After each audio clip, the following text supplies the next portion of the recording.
내시경 검사를 합니다. 그러면 헬리코박터균을 이렇게 검사하게 되죠. 왜냐하면 헬리코박터균이 위암 발생률, 발병률 3에서 6%를 증가할 수 있는 그런 인자가 되기 때문이에요. 그래서 소화기 내과는 발암인자로 헬리코박터균을 이렇게 발암인자로 규정을 했습니다.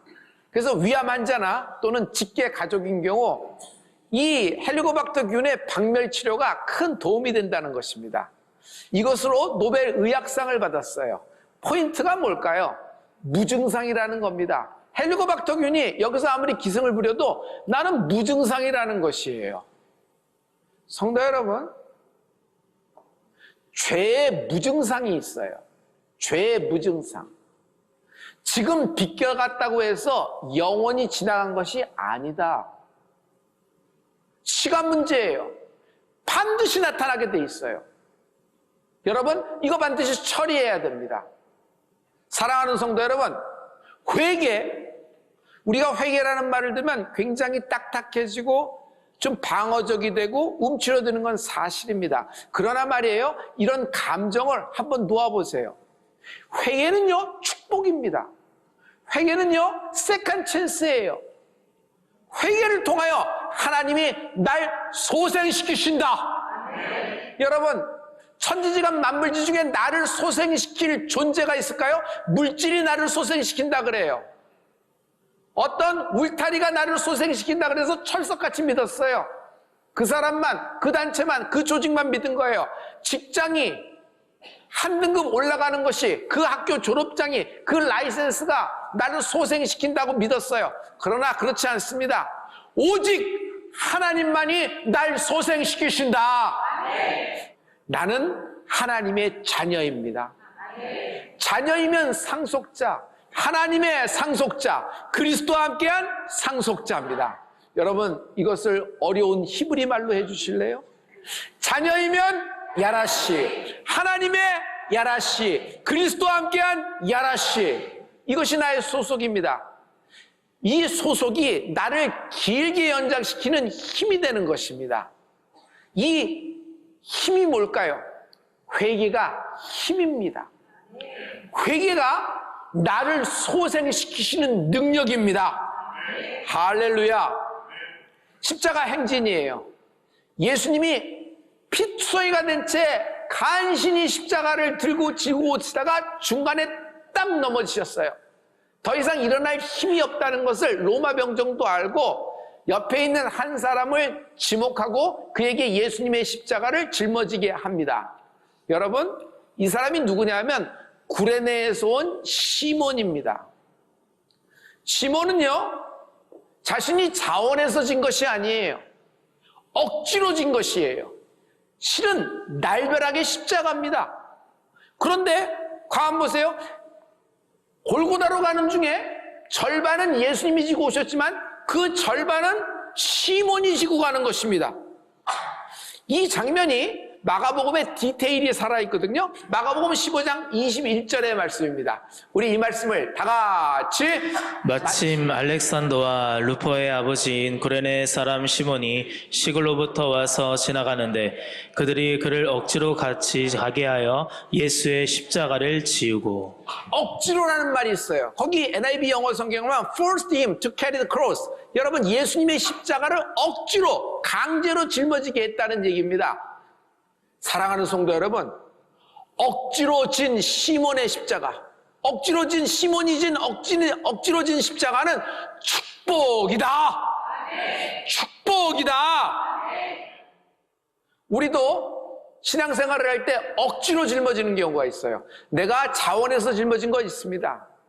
그러나 아니 분위기가 어떻게 나로 향해 쏠리고 있어? 아니 내가 안 하면 안 될 것 같아. 근데 나는 이것이 감당할 능력도 없고 나는 이것이 뭐 이렇게 좀 나하고 맞지도 않고 나는 성격상 캐릭터상 이거하고 좀 이렇게 하는데 왜 하나님이, 왜 교회가 이런 부담감을 주나고 막 이럴 때 억지로 강제로 짊어진 거예요. 그러나 억지로 짊어졌어요. 묵묵히합니다. 힘듭니다. 그러나 그 억지로 진 십자가는 여러분뿐만 아니라 여러분 가족에까지 축복이 되는 것입니다.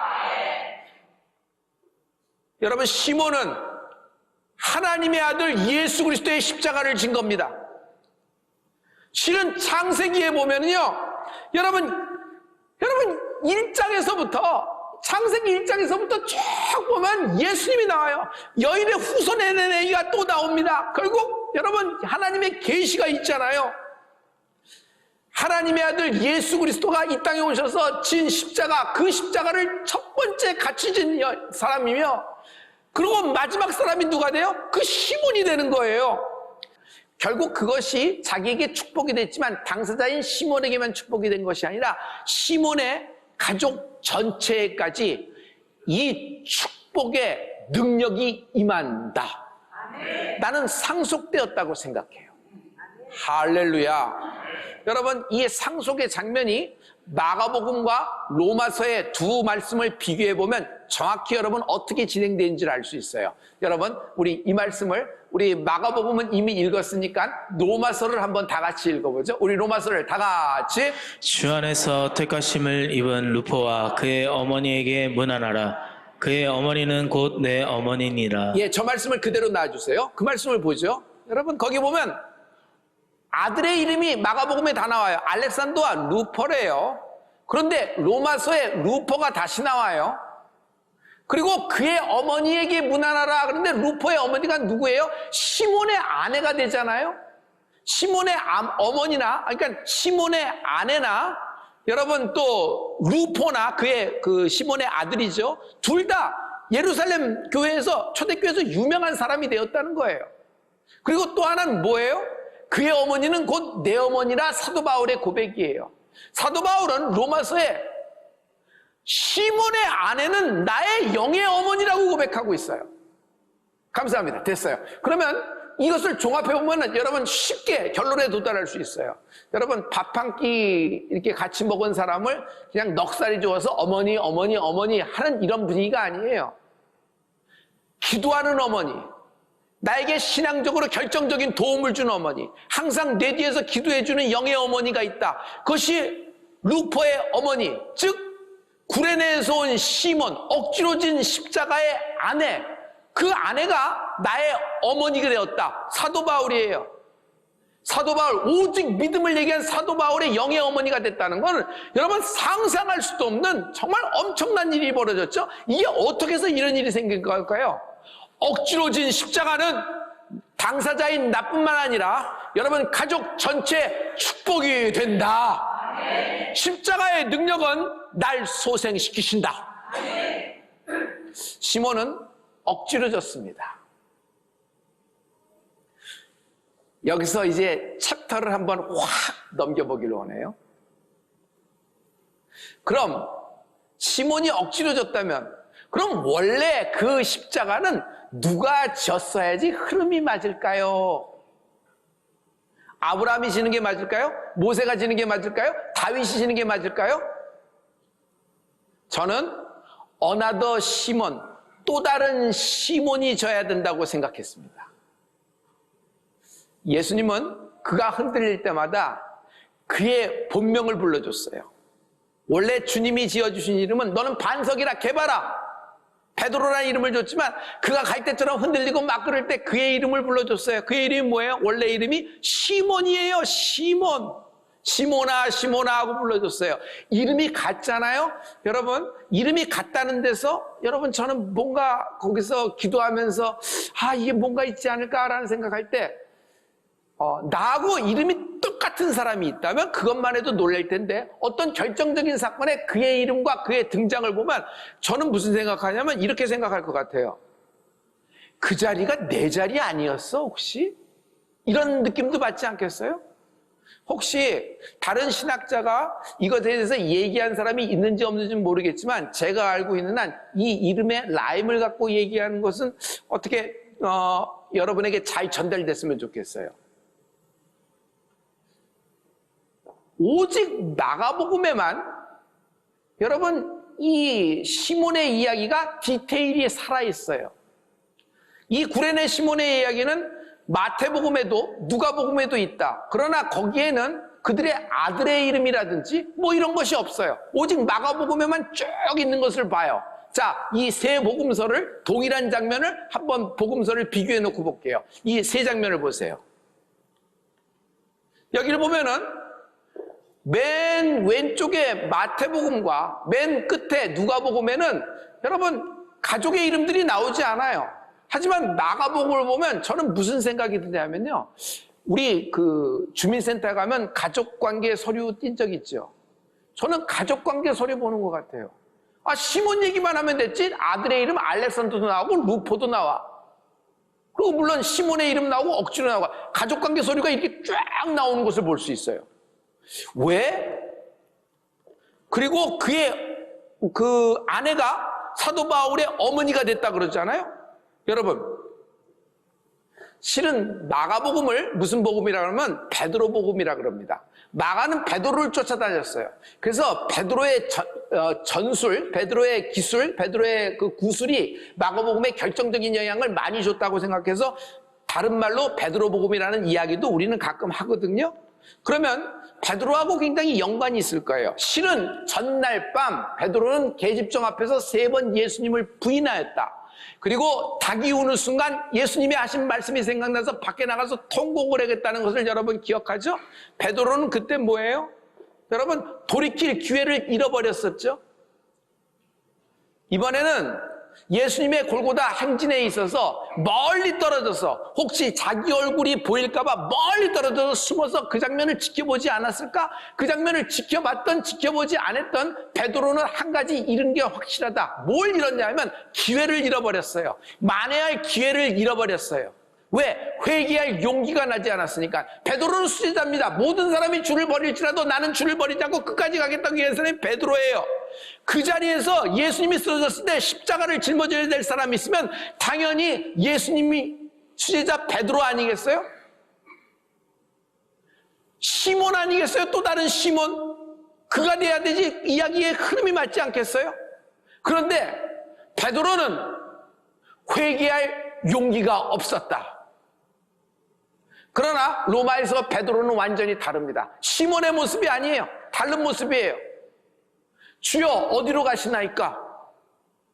나는 네가 지기 싫어서 버린 십자가를 대신 지러 로마로 간다는 거예요. 주여 그러하지 마옵소서. 베드로는 길을 돌이켜서 로마로 가서 떼베강을 바라보며 바티칸 언덕의 십자가에 달릴 때 그의 마지막 장면에서 그는 업사이드 다운, 나를 거꾸로 달아라.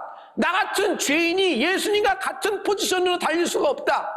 그는 십자가에 거꾸로 달립니다. 여러분 베드로의 십자가를 보면은 전부 다 거꾸로 달린 장면을 잘 기억하죠? 저는 그걸 볼 때마다 회개의 십자가, 베드로의 회개의 장면이에요. 사랑하는 성도 여러분, 회개할 용기를 내는 축복이 있을지어다. 회개의 생각도 있고 회개의 감정도 듭니다. 그러나 가장 중요한 것은 회개의 용기를 내는 축복이 있을지어다. 마태복음 11장 12절의 말씀을 보면 세례 요한의 때부터 지금까지 천국은 침노를 당하나니 침노하는 자는 빼앗느니라. 세례 요한의 때가 뭘까요? 세례 요한이라는 인물의 때를 얘기하는 걸까요? 세례 요한의 때라는 것은요, 회개를 얘기해요. 세례 요한의 메시지가 뭐예요? 회개하라! 천국이 가까웠다는 것이에요. 세례 요한은 회개를 강조했어요. 그러면서 모든 사람에게 회개하라, 회개하라! 주님보다 앞서서 길을 예비한 사람이에요. 여러분, 사랑하는 성도 여러분, 회개가 침노다! 회개가 침노다! 하나님의 나라는 회개하는 자가 들어가는 겁니다. 하나님의 나라는 옳은 자가 들어가고 하나님의 나라는 승리한 자, 성공한 자가 들어가는 것이 아니라 회개한 자가 들어가는 것입니다. 나에게 회개할 용기를 주시옵소서. 하나님의 자녀, 하나님의 상속자는 탕자되었을 때 나에게 돌이킬 회개할 용기를 주옵소서. 하나님이 날 소생시키신다. 하나님이 날 소생시키신다. 여러분, 회개라는 것은 이렇게 제가 침노하고 연결을 했잖아요. 우리 침노를 다시 한번 생각해 봐요. 동기부여, 식어버린 열정, 그 열정을 좀 일으켜 좀 밀어붙여. 배짱 있게 나가. 그러면 될 거야. 왜 이렇게 자꾸 돌아가? 그냥 하나님 믿고 열심히 해. 이런 것이 침노일까요? 아니에요. 회개가 침노예요. 여러분 번지수가 틀려도 한참 틀렸어요. 회개가 침노예요. 오늘 회개할 용기를 얻는 은혜가 있을지어다.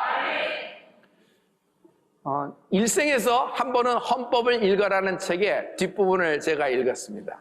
거기에 3조의 국가의 영역에 대해서 나와요. 대한민국 헌법 제3조에는 국가의 영역을 얘기하는데 영토와 영해 그리고 영공을 얘기하고 있죠. 영토가 어딜까요? 국가의 영역을 얘기합니다. 그리고 우리의 여러분 영해는 어딜까요? 우리의 영해는 영토로부터 12해리를 얘기하고 있어요. 이것이 우리의 대한민국의 영해예요. 그러면 영공은 어디가 될까요? 공중권이죠. 수직으로 올라가서 대기권까지를 영공이라 그래요. 지금 미국이나 또 어떤 우주의 어떤 이런 것을 생각하는 스페이스 이런 사람이 생각하는 것은 대기권 이상의 우주권의 어떤 그 권리를 잡기 위해서 굉장한 전쟁이 벌어졌죠. 이렇게 영토와 영해, 영공이 있습니다.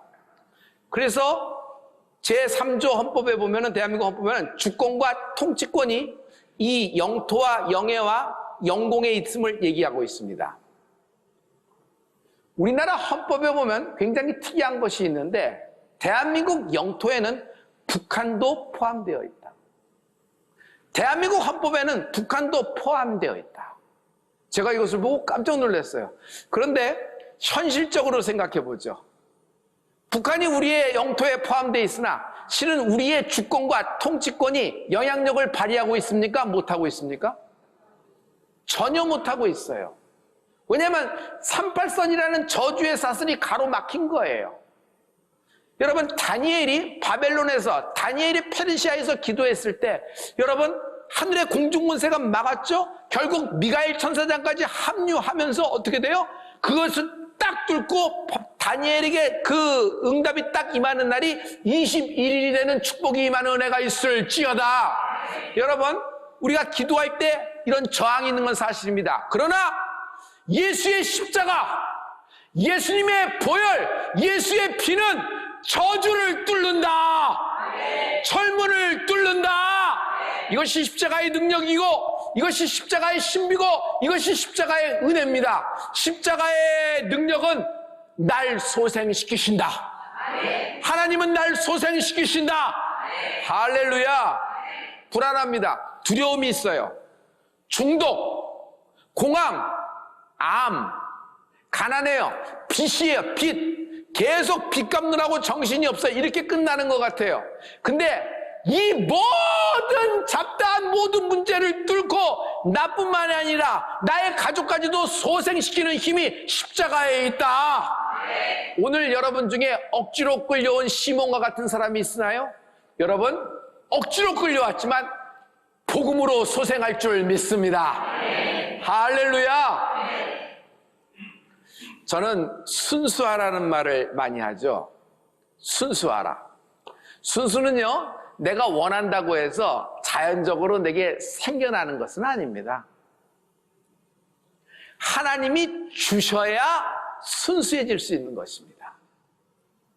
자기 혼자 순수하다고 자기 혼자 이게 자가 발전해서 순수하다고 믿는 사람은 셀프 의인이 될 가능성이 많아요. 이런 거죠. 난 저들과 달라. 체급이 달라고 급이 달라. 난 그래도 저들에 비해서는 괜찮은 사람 아니야? 나는 그래도 이런 사람이야 라는 얘기입니다. 저의 결론이 뭔지 아세요? 제가 한가운데 절망의 순간에 있을 때 I'm not okay. 나는 괜찮지가 않다는 것이에요. 나는 내가 괜찮은 줄 알았어요. 나는 괜찮은 집안에서 태어나고 나는 괜찮은 그리스도의 문화 가운데서 성장했다고 믿었어요. 왜? 모태신앙으로 자랐고 목회자 집안에서 컸으니까. 교회에 어떤 분위기만 봐도 어떤 분위기다 척 알 수 있을 정도로 감이 있다고 생각했어요. 그 감이 나를 죽인 거예요. 대충 넘어간 거예요. 얼렁뚱땅 다 아는 것처럼 나는 다 알고 있다고 생각한 거예요. 그것이 나의 발목을 잡고 내가 넘어지게 된 것이에요. 여러분, 교만은 은혜를 막는다. 교만은 십자가의 은혜를 막는다. 우리는 석세스를 얘기합니다.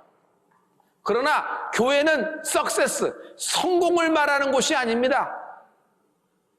교회는 brokenness, 상한 마음을 말하는 거예요. 여러분, 우리는 성공 먼저 되고 예수 믿어야 된다고 생각해요. 그리고 성공하고 교회를 와야 된다고 생각해요. 그래야지 분위기도 다르고 그래도 교회 신앙생활에서 뭔가 도움이 된다고 생각해요. 전혀 그렇지 않습니다. 실은 따지고 보면, 세상적으로 보면 교회는 세상보다 한참 뒤떨어져 있어요. 얼마나 세상이 발달했어요. 얼마나 세상이 IT로 시작해서 얼마나 여러 가지 변화와 이런 걸 발달 갖고 있어요. 그러나 그럼에도 불구하고 교회는 세상에 없는 것이 있는데 예수의 복음이 있는 거예요. 거기에는 뭐가 있어요? 예수의 피가 있는 거예요. 거기에는 뭐가 있어요? 교회에는 회개가 임하는 축복이 있을지어다. 여러분, 오늘 상한 심령이 된 사람을 하나님이 만나주십니다. 성공한 마음으로는 하나님을 만날 수가 없어요. 누가 영혼을 소생할 수 있는 존재가 누가 있습니까? 소생. 하나님이 날 소생시키신다. 오늘 하나님이 날 소생시키신다. 소생되면요, 더 이상 어제의 내가 아니다. 어제의 난 어제로 끝났고 하나님이 소생시켜준 새로운 피조물 한별이 된다. 비록 다 망하고 다 잡쳤고 인생의 모든 순간을 다 끝에 죽을 쓴 인생이라고 하더라도 하나님은 능히 나를 소생시키신다. 하나님은 나의 가족을 소생시키신다. 하나님은 나의 가문을 소생시키신다. 오늘 회개할 용기를 내는 은혜가 있을지어다. 하나님의 얼굴이 화난 얼굴, 심판의 얼굴, 진노의 얼굴, 나를 뒤돌아선 방치하시는 얼굴에서 반가운 얼굴, 사랑의 얼굴로 보이기 시작합니다. 여러분, 인생에서 무서울 것이 없습니다.